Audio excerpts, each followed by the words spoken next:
E aí, gente, boa noite, tudo bom? Tá bom. E aí, gente, como é que estamos? Como que passamos essa semana aí? Tudo tranquilo, de boa? Vamos que vamos então, povo. Prazer estar aí mais uma vez, retomando então os nossos estudos sobre a primeira carta de Paulo à igreja de Corinto, né? Nós vimos aí que se trata mais de questões éticas do que doutrinárias propriamente ditas. A gente já viu algumas questões, principalmente no que tange às divisões na igreja. E Paulo vai, com aquele jeito, ursinho carinhoso dele de ser, mostrar como que isso é extremamente banal, fútil, e que a igreja, na verdade, ela está fundamentada em Cristo e não em personalidades, né? Então, a gente terminou aqui semana passada nesse slide, e agora a gente vê Paulo falando um pouco sobre a questão do apostolado, propriamente dito assim, do seu apostolado, né? E os apóstolos de Cristo, qual é o trabalho desses apóstolos, como deveria ser. E lembra que tinha um cara lá na igreja de Corinto que muitas vezes ele era colocado como digamos assim, como um padrão de comparação com Paulo. Quem que era esse cara? Apolo, nosso querido Apolo. Então vamos lá, o que Paulo vai falar sobre a questão dos apóstolos, né? Ele vai começar dizendo ali dos versículos 1 a 5, o que se deve esperar dos apóstolos, beleza? Diz assim: portanto, que todos nos considerem como servos de Cristo e encarregados dos mistérios de Deus. Quando Paulo está falando lá no capítulo 3, aquela besteira de uns de Paulo, outros de Apolo, aquela coisa toda que ele vai refutar, ele está falando assim: olha, nos considerem não como personalidades ou alguém no qual vocês podem se apoiar, mas nos considerem como servos de Cristo e como aqueles que falam da revelação de Cristo. Então esse era basicamente o trabalho ali que ele estava fazendo. Aí no versículo 2 ele diz: o que se requer destes encarregados é que sejam fiéis. E quando Paulo está falando aqui de fidelidade, é fidelidade a Cristo e a sua palavra. Então tipo assim, olha, nos considere como servos e servos fiéis. Essa que é a grande questão aqui. Versículo 3: pouco me importa se sou julgado por vocês ou por qualquer tribunal humano. De fato, nem eu julgo a mim mesmo, embora em nada minha consciência me acuse, nem por isso justifico a mim mesmo. O Senhor é quem me julga. Portanto, não julguem nada antes da hora devida.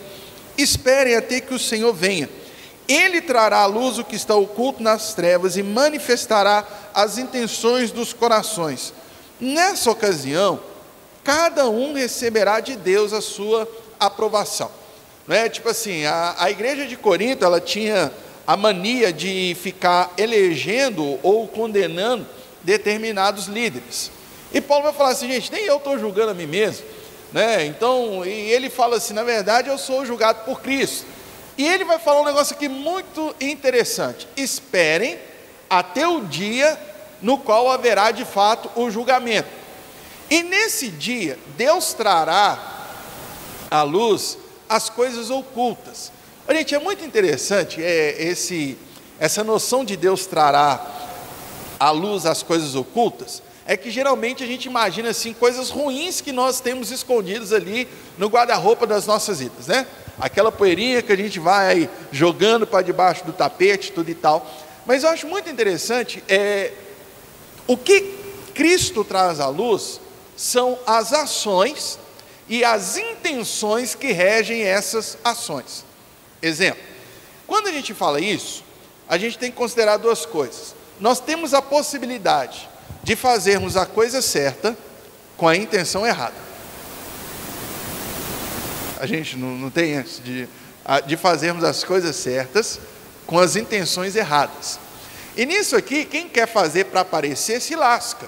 Por quê? Aquele que tudo vê, julga as intenções.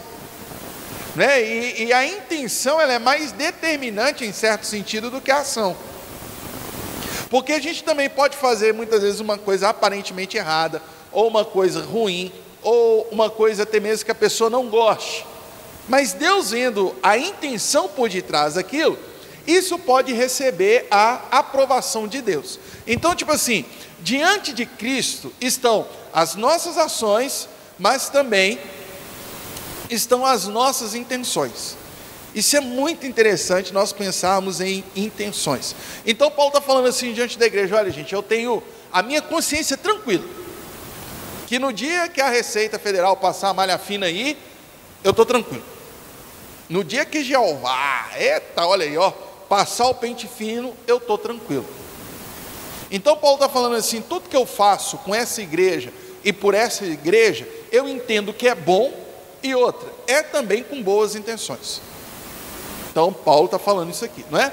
Agora Paulo vai falar de uma relação entre ele e Apolo, que era o grande debate na igreja ali em Corinto, né? Nos versículos 6 e 7, se você puder ler comigo por obséquio, está escrito o seguinte: irmãos, apliquei essas coisas a mim e a Apolo, por amor a vocês, para que aprendam de nós o que significa não ultrapassem o que está escrito. Assim, ninguém se orgulhe a favor de um homem em detrimento de outro, pois quem torna você diferente de qualquer outra pessoa? O que você tem que não tenha recebido? E se o recebeu, por que se orgulha, como se assim não fosse? Cara, olha só que legal, quando Paulo fala que ele está aplicando essa ideia a ele e a Apolo, né? Tipo, dá a entender que dentro da igreja de Corinto, era tipo time Marvel e time DC, né? Tipo assim, o pessoal se dividia. Os caras estão falando assim: velho, essa besteirada toda é com vocês, não é comigo e com a Apolo. Eu e a Apolo estão muito bem resolvidos, e vocês não devem se gloriar nisso, nenhum ou nem outro. E Paulo vai dizer um negócio muito interessante também, e vai ser importante para a gente quando for estudar a questão dos dons espirituais. Ele fala assim: ó, e se alguém tem alguma coisa, não se orgulhe, porque o que você tem, você recebeu. Então não haja como se você não tivesse recebido isso. Tipo assim, essa condição, a consciência da condição de que o que eu tenho vem de Deus. Então, tipo assim, como é que eu posso me orgulhar de alguma coisa que eu não criei, que eu não me dei, sendo que tudo que eu tenho, inclusive os dons, vem de Deus? Então Paulo está falando assim, se colocando como exemplo: poxa, o que eu e Apolo temos, se Apolo tem toda essa retórica, né, usando o nosso contexto aqui, esse português refinado, e às vezes eu falo nós vai, nós foi, cara, o que eu tenho vem de Deus, e o que o Apolo tem vem de Deus, e a gente não está brigando, porque de Deus a gente recebeu.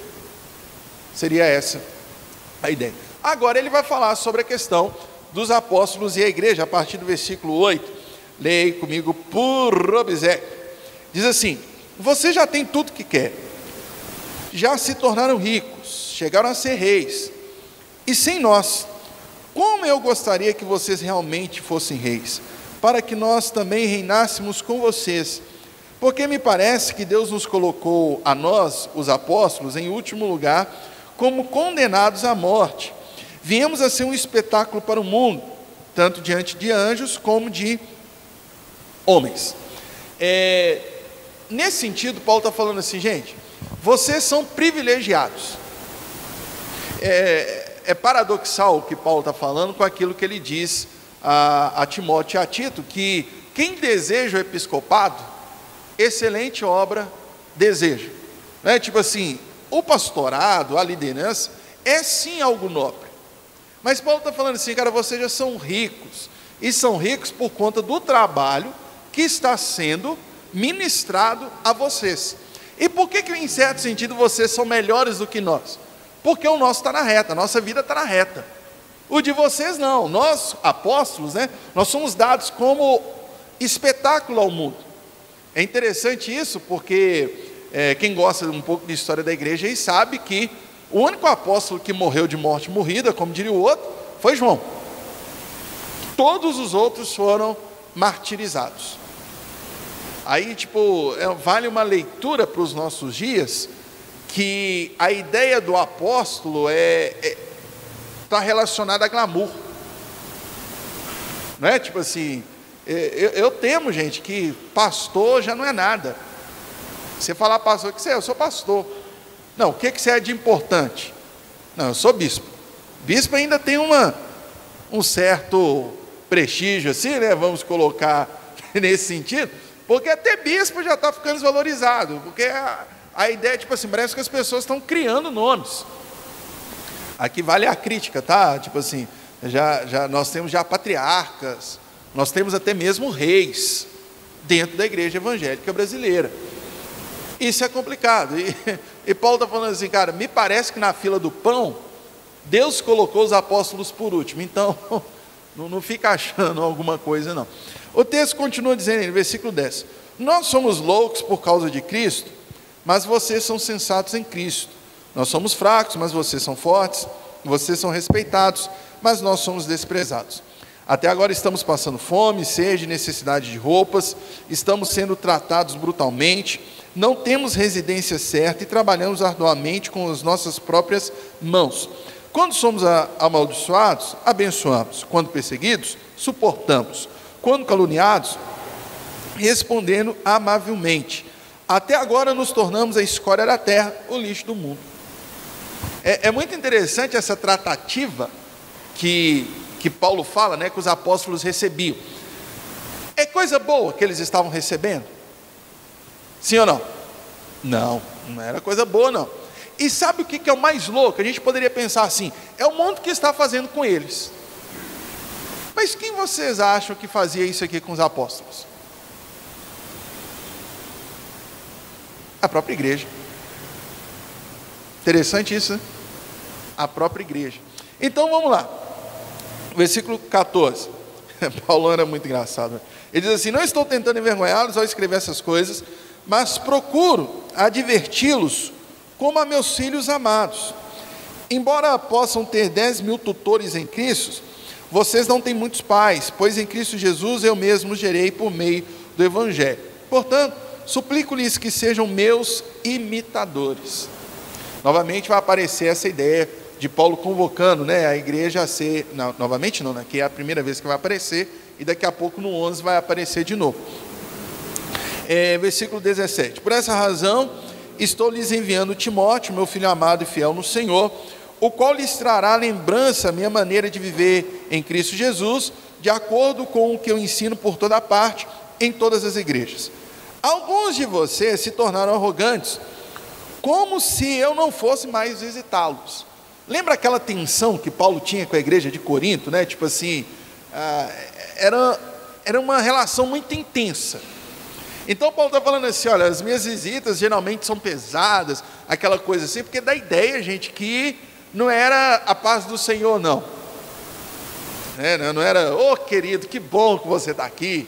Não tinha dessa, né? Paulo chegava na igreja, a igreja saudava, sois bem-vindo em nome de Jesus. Não tinha isso, não. Era mais ou menos, o que você está fazendo aqui de novo? Seria mais ou menos essa ideia. Então você percebe que a igreja tinha uma certa resistência com Paulo, porque quando Paulo ia lá, ele não aliviava, inclusive nas cartas, né? Mas enfim, versículo 19, mas irei muito em breve, se o Senhor permitir, então saberei não apenas o que estão falando esses arrogantes, mas que poder eles têm. Cara, que doideira. Paulo está, traduzindo, vamos pagar para ver então? Se tem gente arrogante aí no meio, vamos pagar para ver. Seria mais ou menos essa a ideia. Pois o reino de Deus não consiste de palavras, mas de poder. O que é que vocês querem? Devo ir a vocês com vara ou com amor e espírito de mansidão?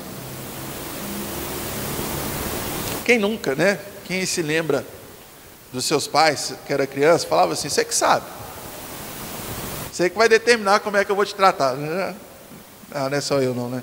Graças a Deus não fui só eu. São Fernando e Dona Luzia falavam assim, ó, você que determina como é que eu vou te tratar. Se você quer um pai bravo, a mãe brava, isso aí está com você e não com a gente. Então Paulo está advertindo aquela igreja por cartas, para que a sua visita não fosse penosa. Mas, como há filhos amados, Paulo está falando assim, se necessário for, eu vou corrigi-los novamente. Porque, biblicamente falando, a correção, quando ela é feita em amor e verdade, isso é demonstração de amor e não de maldade. Há uma diferença entre correção e agressão, né? A correção, ela é feita com amor e com verdade, beleza? Então a gente viu que Paulo vai falar um pouco dessas diferenças. Aí Paulo depois vai dizer que ele mesmo e Apolo estão se lixando para isso, que é uma coisa da igreja. Ele chama a atenção desse povo e, em certo sentido, ele faz uma defesa do seu apostolado. Beleza? Está claro até aqui? Alguma pergunta? Não? Então vamos embora. Continuemos, pois. Quem pode resolver aquela equação ali para mim? Agora, a gente chega num ponto da carta que Paulo vai lidar com questões extremamente difíceis, delicadas. E assim, como nós falamos aqui na primeira aula, coisas que são inconcebíveis para uma igreja. Mas essas questões estão lá. E bom seria, gente, se a igreja fosse tranquila. Bom seria. Eu fico vendo aqueles jovens mancebos, aspirantes ao santo ministério da palavra, falando assim, eu quero ser pastor. Eu falo assim, lê Corinto, lê 1º e 2º Coríntios, porque não adianta, gente, onde tem pessoas, tem questões complexas. Questões complexas não são necessariamente com soluções simplistas. Essa que é a grande questão do ministério. Questões complexas requerem soluções elaboradas. E soluções, tipo assim, decisões que você não vai ganhar sempre. O que muitas vezes dificulta uma decisão nossa é que a gente quer ganhar sempre, né? Mas uma decisão difícil geralmente envolve uma perda e perdas grandes.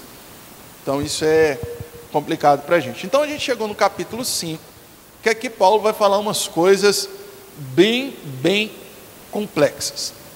Vocês se lembram que nós falamos aqui no início, que havia um ditado no Império Romano Antigo, que era o seguinte, você é como um Corinto, você é filho de Corinto. Isso era uma expressão o quê? Pejorativa. Quando falava assim, fulano é de Corinto, está falando, esse cara, essa mulher não presta, porque vive numa cidade que os padrões morais não são lá o referencial dela. Agora você imagina, nesse lugar, Paulo vira para a igreja e fala assim, vocês estão fazendo uma coisa que deixa até os ímpios perplexos. Gente, nós estamos falando de Corinto. Imagina um Corinto escandalizado com alguém da igreja de Corinto. É complicado, não é não? Hã? Pois bem, isso aconteceu.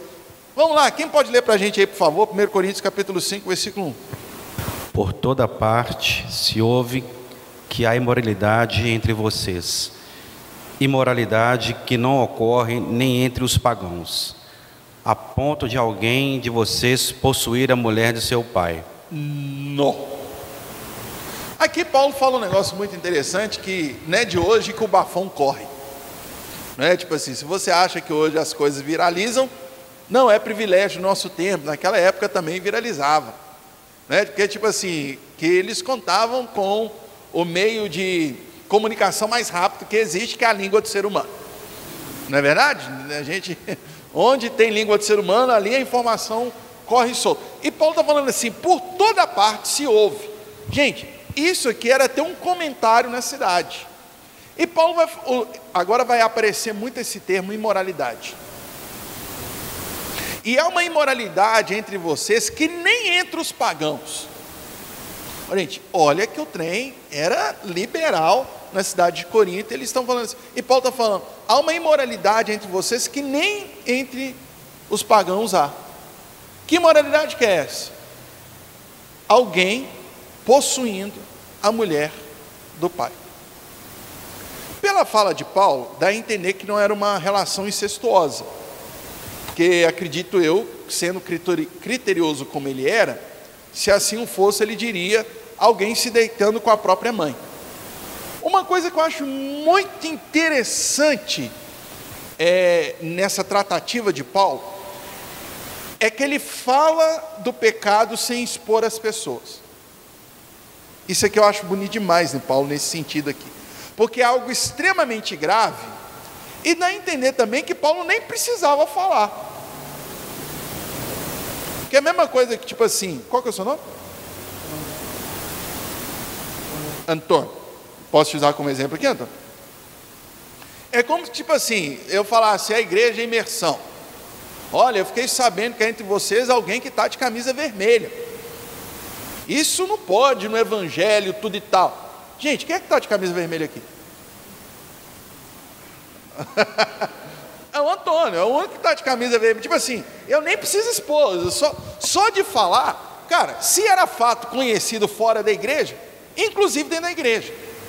Então assim, Paulo é muito legal que em alguns momentos ele cita nomes de pessoas, mas aqui ele não cita. Ele cita o fato. Ele não esconde o fato, nem precisava esconder, porque todo mundo estava sabendo. Então aqui existem algumas possibilidades. Se tratava de alguém que estava se deitando mesmo com a esposa do seu pai, obviamente que não seria sua mãe, ou de alguém que uma vez o pai tendo morrido, que se casou com essa mulher, mas tinha relações com ela.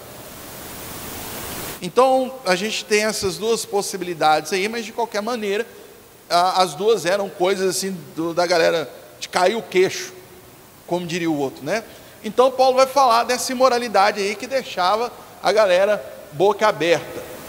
O que é imoralidade? Que eu falei com vocês que essa palavra aí vai aparecer muito. Quem pode ler para nós ali, por favor, o que seria imoralidade?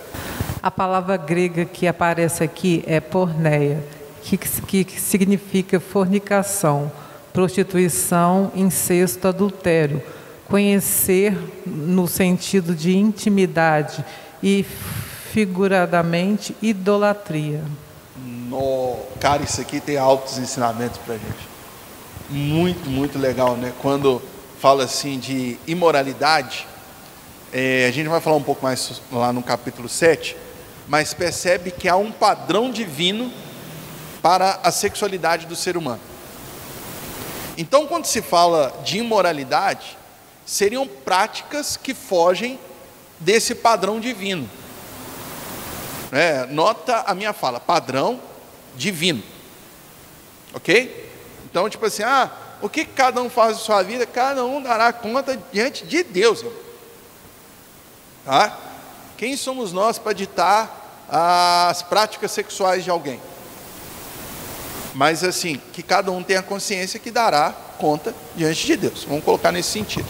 Então, ali, essa palavra porneia, daí vem a tal da pornografia. Tem a ver com a grafia, a imagem do nu, do pornel. Ok? Então essa palavra vai designar muitas coisas. A ideia da fornicação, que seria o ato sexual fora do matrimônio. A ideia da prostituição, a prática sexual, seja casado ou solteiro, com garotos ou garotas de programa. Tem a ver com incesto, tem a ver com adultério. Você pode ver que são coisas que vão contra aquilo que Deus estabeleceu para o ser humano. O que eu acho muito louco nesse termo porneia, é que de forma figurada também é usada para idolatria.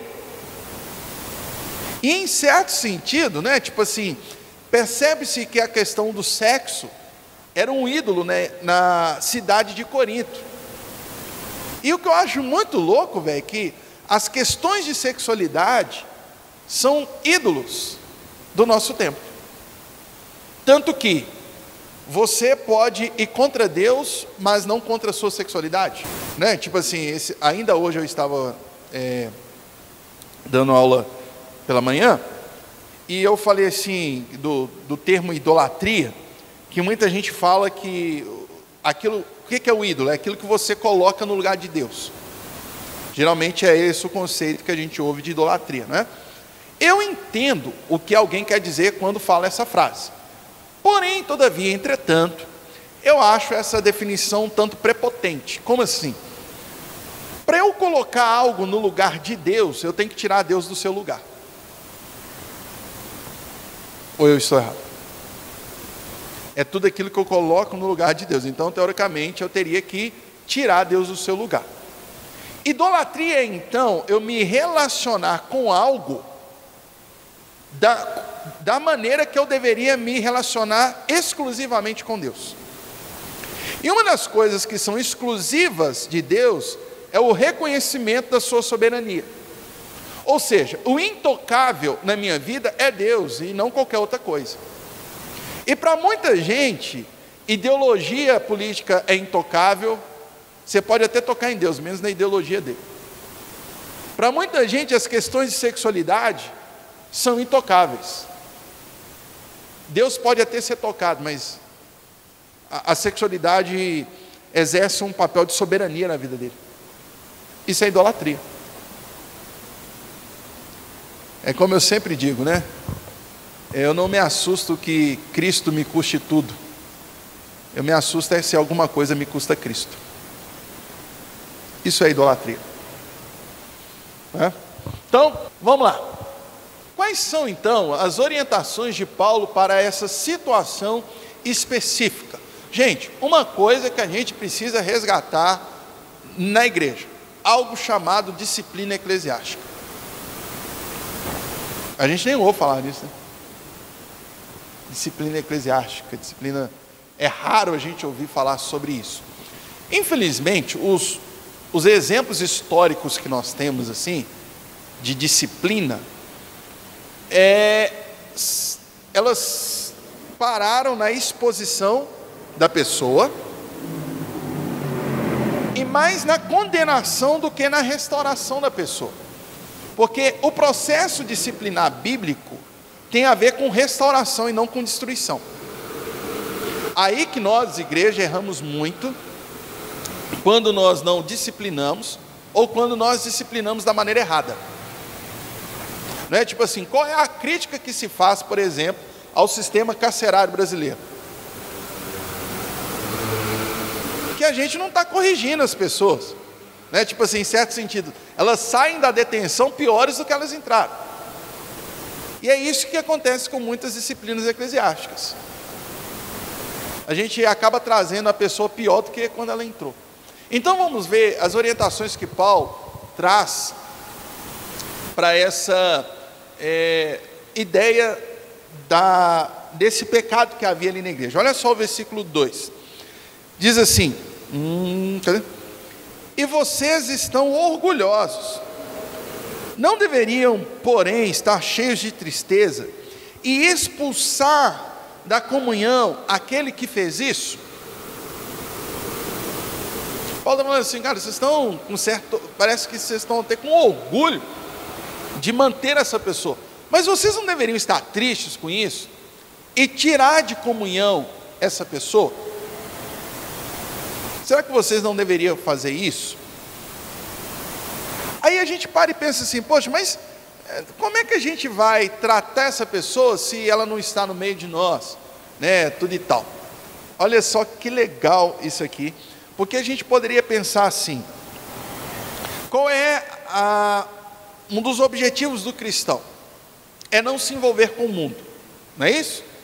Só que nisso aí, muitas pessoas imaginaram assim que nós vamos viver numa bolha, porque tem até um argumento bíblico, porque o Salmo 1 diz, bem-aventurado o homem que não anda segundo o conselho dos ímpios, não se detém no caminho dos pecadores, nem se assenta na roda dos escarnecedores, aleluia. Tem um argumento bíblico para tudo, Mas vamos lá então, para o versículo 9 a 13 desse mesmo capítulo 5 aí. Olha que legal essa colocação de Paulo, velho. Ele diz o seguinte: já lhes disse por carta que vocês não devem se associar com pessoas imorais. Ou seja, não se deve criar associações com pessoas imorais. Lembra do conceito de moralidade lá. Ok, versículo 10. Com isso, não me refiro aos imorais deste mundo, nem aos avarentos, aos ladrões ou aos idólatras. Se assim fosse, vocês precisariam sair desse mundo. Uma coisa que eu quero chamar a atenção aqui, para esses apontamentos que Paulo faz de pecado, porque me parece, tá, gente? Aqui eu não estou fazendo uma leitura assim superficial, que a gente só chama de pecado questões sexuais. Você não ouve um glória, ó. Me parece que a gente só chama de pecado questões sexuais. Porque a gente tem um problema com sexo, que é uma coisa. Mas enfim, e Paulo está falando aqui dos avarentos, Paulo fala dos ladrões, dos idólatras, Paulo fala de tudo isso. Então são essas pessoas que nós não devemos nos associar com elas. Mas quem então são essas pessoas? Se assim fosse, vocês precisariam sair deste mundo, porque o evangelho não é bolha, a gente vive no mundo. Eu sempre lembro da oração de Jesus: não os tire do mundo, mas os livre de todo mal. Então a gente está no mundo. Ok, Edmilson, cadê? Versículo 11. Mas agora estou lhes escrevendo que não devem associar-se com qualquer que, dizendo-se irmão, seja imoral, avarento, idólatra, caluniador. Essa tal da língua, eita Jeová, prega ela na cruz, olha aí. Alcoólatra ou ladrão, com tais pessoas vocês nem devem comer. Oi? Mas que pessoas são essas? Pessoas que se dizem irmãos. Paulo falou assim: cara, você não vai, até mesmo que os de fora não tem nem como você excluir de comunhão. Mas eu estou preocupado com aqueles que se dizem cristãos. Então com esse aí, filhão, foge, não se associe. Versículo 12.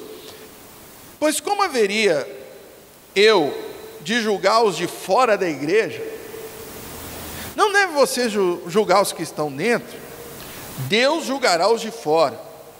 Expulsem esse perverso do meio de vocês. Palavras fortes, né? Duras. Mas são questões necessárias. Difíceis, mas necessárias.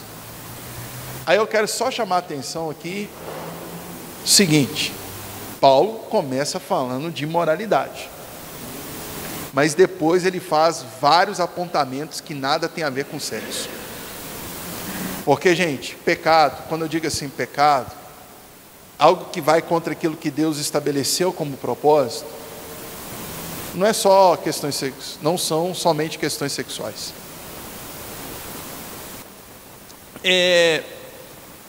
O que então seria a solução para Paulo nessa questão aqui? Está aí nos versículos 3 a 5.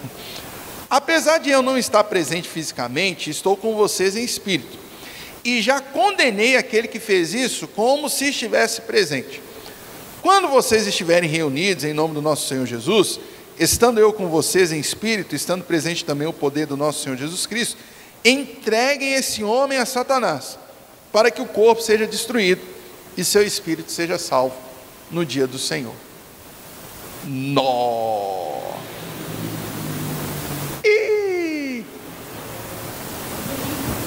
Eu parei no momento mais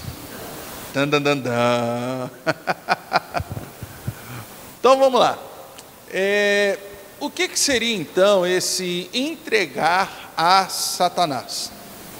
A gente poderia resumir na seguinte frase: uma exclusão formal da igreja.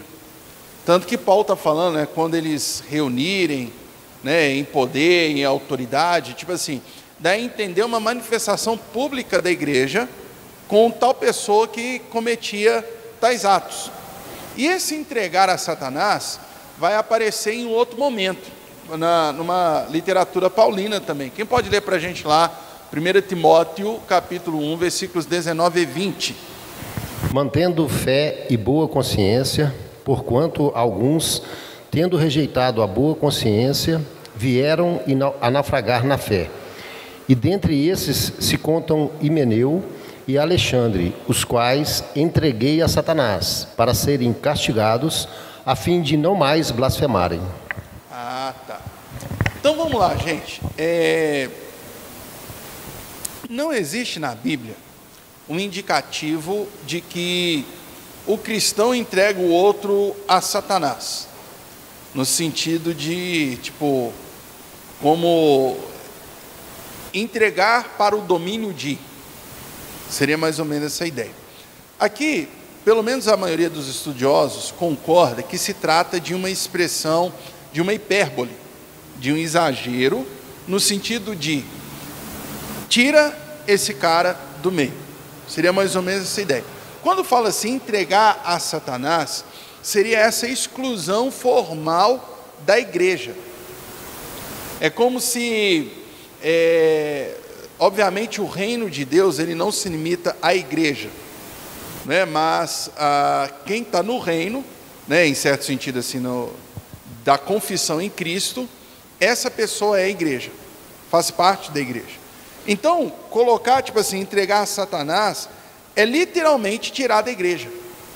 Pelo menos assim, o que a gente percebe na literatura paulina, porque não há indicativo bíblico de que alguém foi entregue a Satanás. Tipo assim, Satanás faz com ele o que quiser.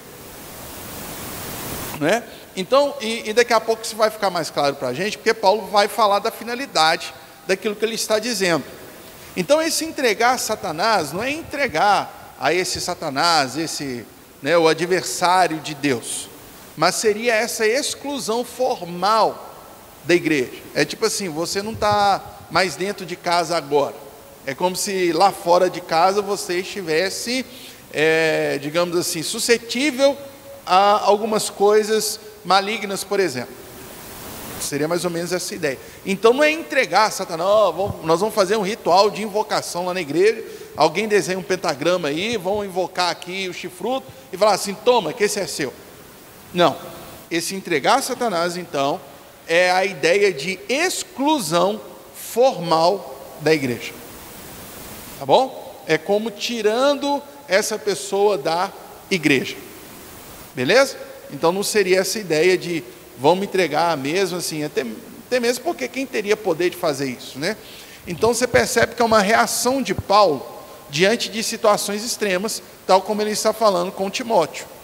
Quando daqueles que apostataram da fé, né, que naufragaram na fé, Paulo está falando assim, esses eu estou entregando a Satanás, tipo assim, eu não os considero agora, momentaneamente, como parte da igreja. Se vai voltar ou não, isso depende da reação da pessoa ao processo disciplinar. Ok? Beleza? Porque a gente vai ver que não existe essa ideia de exclusão definitiva, sempre temporária.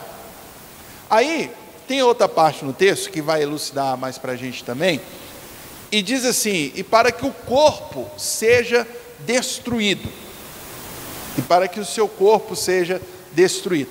Nesse corpo seja destruído, nós temos duas teses.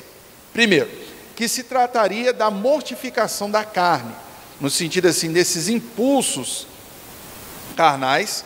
Então seria um processo que a pessoa excluída da comunhão, ela passaria assim por um processo de mortificação desses impulsos.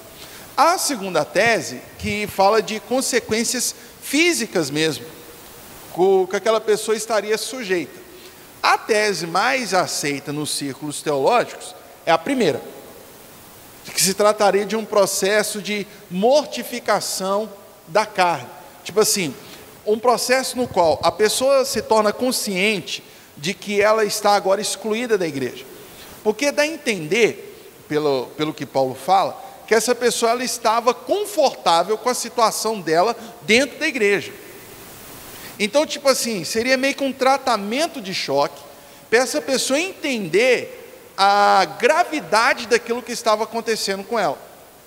A partir desse momento que tivesse essa consciência da gravidade, ela passaria por um processo de arrependimento. É muito interessante, por exemplo, lembra de Davi, quando ele comete pecado com Batseba? Não dá a entender que Davi estava super tranquilão, assim, em certo sentido? Assim, parece que Davi estava tocando a vida como se nada tivesse acontecido. Não é? Ele está aquela coisa toda assim, mas vem agora o profeta e fala com ele poucas e boas, a ponto de Davi escrever o Salmo 51, e você vê que ele fica, um certo abatimento, né? Tipo assim, uma certa consciência, poxa, eu fiz besteira. E diante dessa consciência, você tem uma reação a essa tratativa. Porque muitas pessoas, por exemplo, quando têm os seus pecados trazidos à luz, não é todo mundo necessariamente que se arrepende, não. Tem gente, por exemplo, que tem orgulho do seu pecado e que conscientemente quer perpetuar esse pecado. Então, essa ideia de entregar a Satanás para que o corpo seja destruído, é entregar a pessoa, é colocar a pessoa num processo de exclusão da igreja, de tal maneira que ela possa retomar a consciência daquilo que está acontecendo com ela.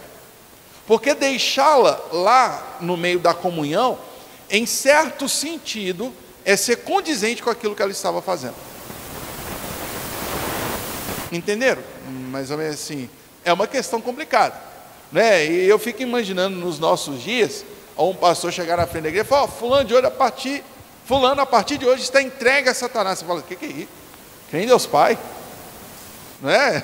Quase faz um Pai Nosso lá, uma coisa assim. Mas esse entregue a Satanás é tirar da comunhão de forma institucional mesmo. É formal, de uma maneira formal. Tanto que Paulo fala assim: quando vocês se reunirem, o façam. Ou seja, é na comunidade, não é algo assim somente da liderança, mas é da igreja como um todo.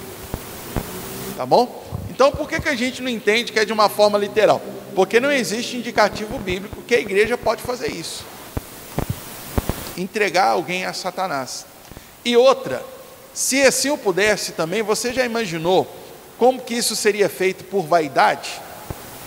Imagina você instituir de autoridade no lugar, de repente você não está bem com a pessoa, aí você vira e fala assim: eu te entrego a Satanás. Então tá doida. Então não existe indicativos bíblicos de que isso é feito, tá bom? Então daí que a gente entende que é uma linguagem mais forte, que aponta para um processo necessário para a igreja. Seria mais ou menos a ideia do: se o teu olho faz pecar, arranca fora. Se você tratar isso de forma literal, você está lascado, né? Tipo assim, se você tratar isso de forma literal, você está cego, melhor dizendo. Nem lascado não, né? Cego. Beleza? Continuando aqui, olha. Por que Paulo está falando essa questão da disciplina? Olha aí os versículos 6 a 8, por favor. Diz o seguinte: o orgulho de vocês não é bom. Algumas traduções dizem assim: não é boa a vossa jactância. Vocês não sabem que um pouco de fermento faz toda a massa ficar fermentada? Livrem-se do fermento velho, para que sejam massa nova e sem fermento, como realmente são. Pois Cristo, nosso Cordeiro Pascual, foi sacrificado. Por isso, celebremos a festa, não com fermento velho, nem com fermento da maldade e da perversidade, mas com os pães sem fermento, os pães da sinceridade. e da verdade. Paulo está falando assim, gente, não tratar esse ponto, não tratar essa parte, a tendência é que isso contamine o todo. Essa que é a tendência. Por exemplo, você tem a fruteira lá, né? Tem uma laranja podre. Vocês já repararam como que aquele podre da laranja espalha muito rápido? É engraçado, né? Tipo assim, o que você precisa? Tirar em certo sentido, para que não apodreça os demais. Então Paulo está falando ali, está trazendo uma palavra de alerta, falando de, cara, um fermento leveda toda a massa. Aí ele usa uma figura de linguagem com as festas judaicas, tanto da Páscoa, que fazia uso dos pães asmos, né, os pães sem fermento, como também da festa dos pães asmos, ok? E só mais uma coisa aqui para a gente passar para a questão do litígio,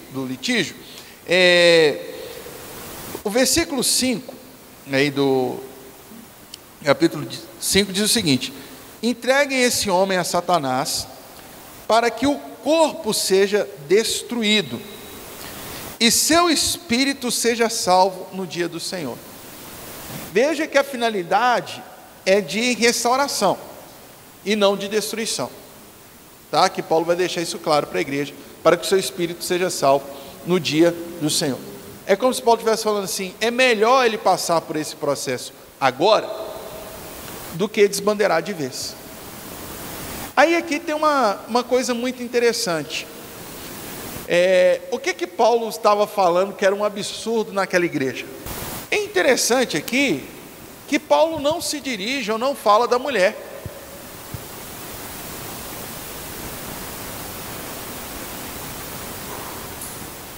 Sim ou não? Tipo assim, fala o que fazer com ele, se dirige a ele, o chama de perverso. Mas em certo sentido também Paulo poderia dizer, e essa mulher perversa que se deita com um enteado, por exemplo. Alguém tem alguma tese, teoria aí para falar por que Paulo não se dirige a ela?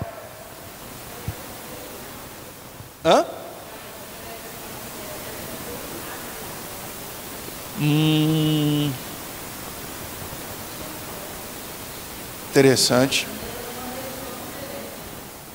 Oi?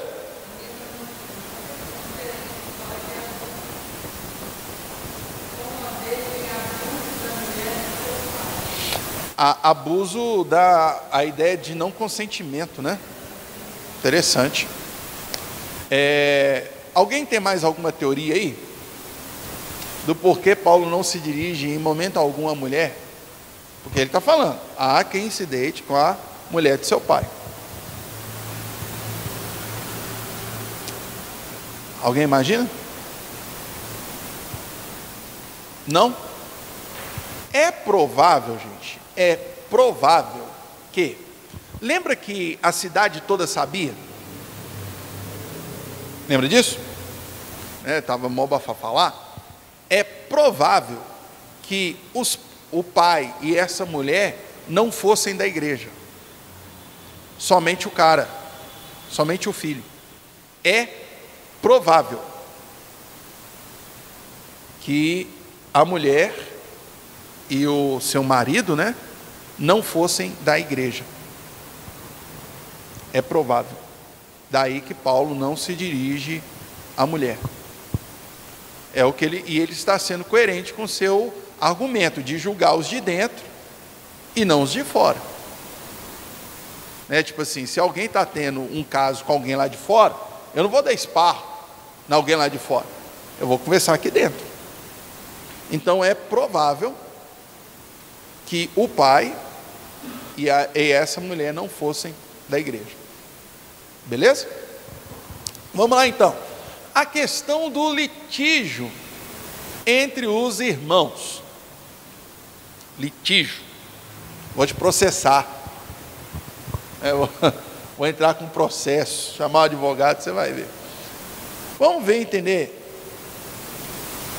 a relação entre comunidade e justiça. Vamos aí, capítulo 6. Diz assim: se algum de vocês tem queixa contra outro irmão, como ousa apresentar a causa para ser julgada pelos ímpios, em vez de levá-la aos santos? Vocês não sabem que os santos hão de julgar o mundo? Se vocês hão de julgar o mundo, acaso não são capazes de julgar as causas de menor importância? Vocês não sabem que haveremos de julgar os anjos, quanto mais as coisas dessa vida? Portanto, se vocês têm questões relativas às coisas desta vida, vão designar para juízes os que são da igreja, mesmo que sejam os menos importantes. Digo isso para envergonhá-los. Acaso não há entre vocês alguém suficientemente sábio para julgar uma causa entre irmãos? Mas, ao invés disso, um irmão vai ao tribunal contra outro irmão, e isso diante de descrentes. Não. Eu bato muito na tecla que o evangelho não necessariamente ele vai mudar estruturas sociais. Ele vai mudar pessoas que irão se relacionar de forma diferente, independentemente das estruturas sociais. Foi o que eu falei, por exemplo, de Paulo escrevendo a Filemon. Tipo assim, a carta de Paulo a Filemon não é um tratado contra a escravidão. Não é. Mas é uma orientação para que o relacionamento fosse outro, independente se a escravidão fosse aceita naquela sociedade ou não. Então, tipo assim, o evangelho também não tem como expectativa, objetivo, vamos acabar com os tribunais, porque agora ninguém entra mais na justiça contra ninguém. Não é isso que Paulo está falando.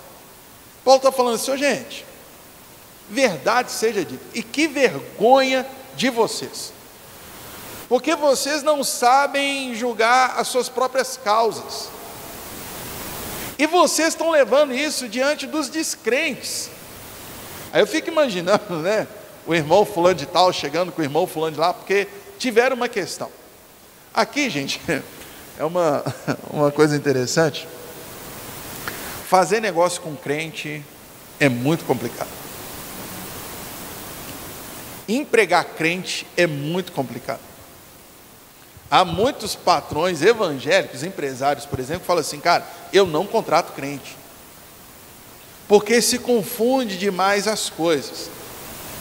E é muito interessante esse confundir demais as coisas, porque revela um certo grau de imaturidade de resolver aquelas coisas.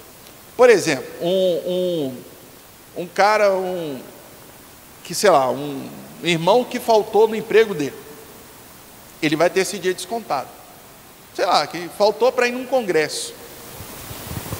Aí o que o patrão crente vai fazer? Desconta o dia. O irmão que faltou vai ficar ofendido, porque afinal ele está fazendo as coisas do Senhor. Ué, irmão, mas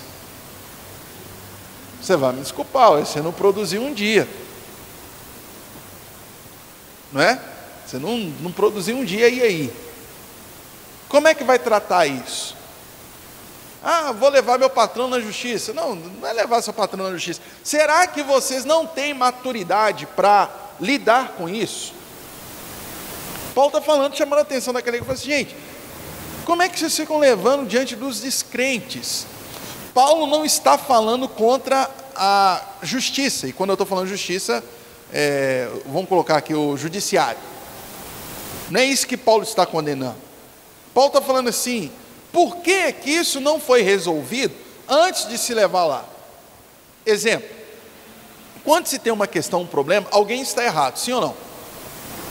Se isso foi levado adiante, é porque quem está errado não admitiu que está errado e não quer arcar com as consequências de estar errado.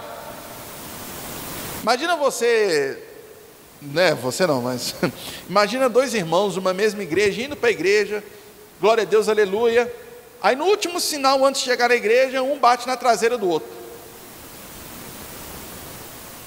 Cara, como irmãos, até como gente, eu bati atrás, eu estou errado, e eu vou arcar com isso. Aí o cara vira e fala, não, se você quiser leva para a justiça. Ué, mas só está sendo levado para a justiça. Você vai ver que Paulo vai falar muito do orgulho desse povo, né? Porque a pessoa foi orgulhosa o suficiente para não admitir que ela está errada.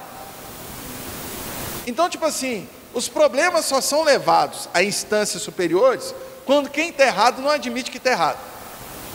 E quem está errado, 110% das vezes sabe que está errado. Você se lembra do nosso querido Salomão? A primeira treta que Salomão resolveu, qual que foi? Das mães lá, que uma dormiu em cima do seu filho, morreu, foi lá de noite, trocou, e no outro dia o filho é dela. A mulher, gente, eles foram parar diante do rei, elas foram parar diante do rei. A mulher que estava errada, ela estava consciente do que ela tinha feito, ela só não quis admitir até chegar lá. É isso que Paulo está falando, gente. Vocês são orgulhosos o suficiente para não admitir que estão errados? Você precisa mesmo levar o negócio para o descrente? E aí? Isso serve até de testemunho, gente. Isso serve até de testemunho. Eu sei pouquíssima coisa sobre maçonaria. Inclusive, se tiver algum maçom aqui, depois você podia me falar um pouquinho mais. Mas o senso de cumplicidade que os caras têm, do que eu conheço, é absurdo. É absurdo. E às vezes falta isso na igreja. Você está vendo, não é uma questão doutrinária, é uma questão ética. Não existe doutrina sobre o que levar na justiça ou não. Mas é um absurdo que entre irmãos o negócio precisa chegar na justiça. É um absurdo. Alguém errou, gente. Alguém defraudou o outro. Alguém diminuiu, subtraiu ao outro. Alguém fez, só que não quer admitir. Ela vai para a justiça. Imagina os irmãos chegando lá de terno e gravata, com a Bíblia debaixo do braço. Aí o juiz, lá vem os crentes de novo. Oh, meu Deus do céu. Vamos ver quem orou mais, né? E a grande questão do litígio, que eu acho muito interessante, é que Deus sempre está do meu lado. Deus não, o Senhor vai mostrar. Não, o Senhor... Aí eu fico imaginando Deus assim, né? Pô, um está errado, gente. Um está errado, ou os dois não entenderam. Ou os dois estão errados, né? Ou os dois estão errados. Aí olha a orientação de Paulo para essa igreja, está nos versículos 7 e 8. O fato, olha que legal isso aqui, de haver litígios entre vocês, já significa uma completa derrota. Nó! Doideira, velho. Porque não preferem sofrer injustiça? Porque não preferem sofrer o prejuízo? Em vez disso, vocês mesmos causam injustiças e prejuízos, e isso contra irmãos. Gente, ser cristão é difícil demais, porque o apelo, o ideal era que o errado assuma. Esse é o ideal. Ah, mas beleza, não assumiu. Então será que, em nome de Cristo, em certa medida, eu não estou disposto a arcar com o prejuízo? Mesmo estando certo?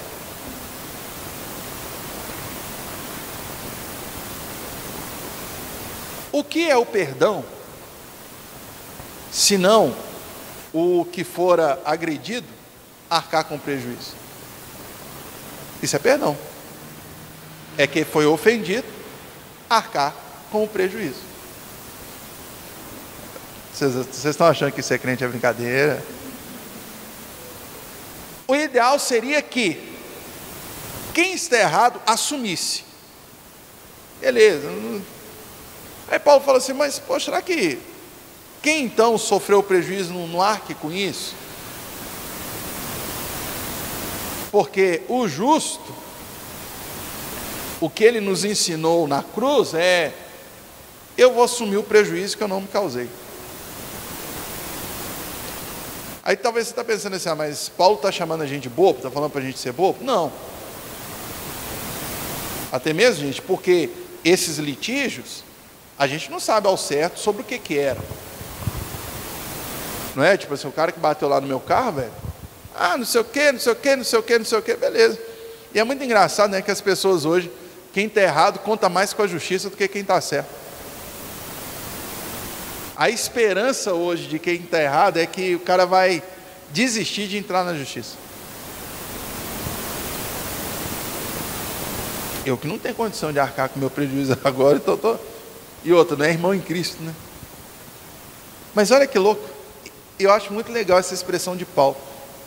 Só o fato de haver litígio entre vocês é uma completa derrota. Paulo está falando assim, no final do litígio, quando o juiz der a sentença, não existe vencedor, a igreja perdeu. Doido isso, né? Continuemos, pois. Será que a gente poderia dizer isso na igreja? Que a justiça só entra onde a fé falhou?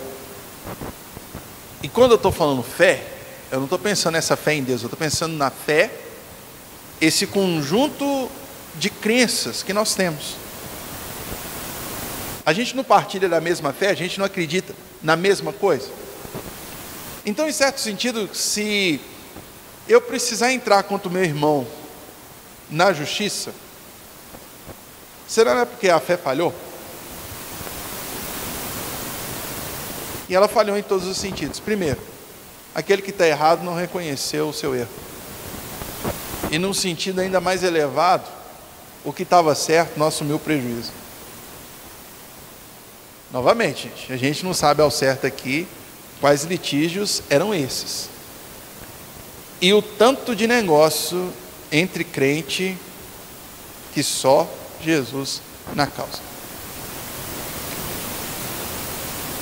Hoje em dia quem sofre muito com isso é o pastor, né? Porque vão os dois lá, pastor, vendi esse negócio aqui para ele, e eu vendi o carro, e 1000 quilômetros depois o carro quebrou, e ele falou que estava bom, e eu senti um negócio aí, eu senti uns olhares, assim, né? Tipo, faltou a dignidade de quem vendeu sabendo que estava errado, que o carro já estava fundindo o motor, faltou. É por isso que eu levanto a bola. Será que a justiça entra onde a fé falhou?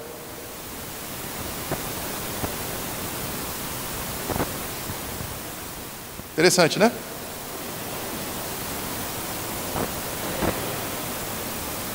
E Paulo agora vai falar da nova vida em Cristo. O que seria essa nova vida? Veja só o versículo 9. É muito interessante que a gente tem uma mudança assim de assunto, né? Até meio bruto assim, né? Mas enfim.